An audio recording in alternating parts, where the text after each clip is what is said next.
what are some of the most common fears that couples have about praying together? And how do you help them move past those fears? Because if people aren't praying together, I mean, that fear can definitely be a dividing point.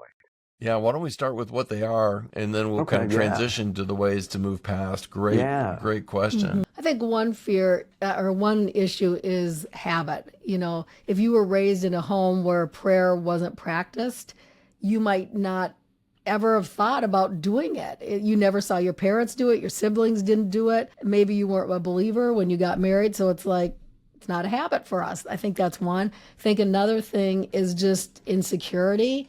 Maybe you feel like, oh, my spouse might be a better prayer than I am, or they went to church longer, or they were raised in a Christian home and I wasn't. So am I going to look stupid if I start praying? Other people, maybe they just don't know how to approach God. Do I have to say thee to him? Do I have to say thou to him? How do I address him? Is he Heavenly Father? Is he God? Is he Lord? Can I pray to Jesus? Those kind of things. So I think there's some insecurity and just concern about approaching God with the right language and terminology. And sometimes I think couples or individuals may feel like they're going to get judged because, quite frankly, often in marriage there's criticism. And I don't want to be criticized about the way that I pray or have it used against me or weaponized in any way. So that, like, let's just say that you're praying about your relationship with one of your kids and you choose to be entering into that with your spouse. And then like 2 or 3 days later, the relationship isn't going so well, and maybe you erred in the way that you're relating to them, and your spouse goes, see, I heard you pray about that, and now you didn't, da, da, da, da, da. And so, the concern about being judged in a situation is scary. And so that vulnerability becomes scary.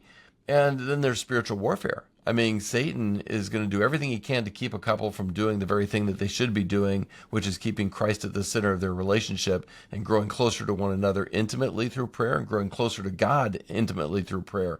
And so you've got the enemy who's going to be whispering in your mind going, you really shouldn't be praying together. You don't pray well enough. You don't know what they're going to do. You don't know how they might use this against you. You don't, whatever it may be, the enemy's going to whisper those lies into our mind and cause us to pull away from the very thing that we should be leaning into. And, the statistics bear it out. Like I said, 95% of all couples listen to those lies or those insecurities or those vulnerabilities or, the lack of having it modeled for them, and they pull away from leaning into prayer.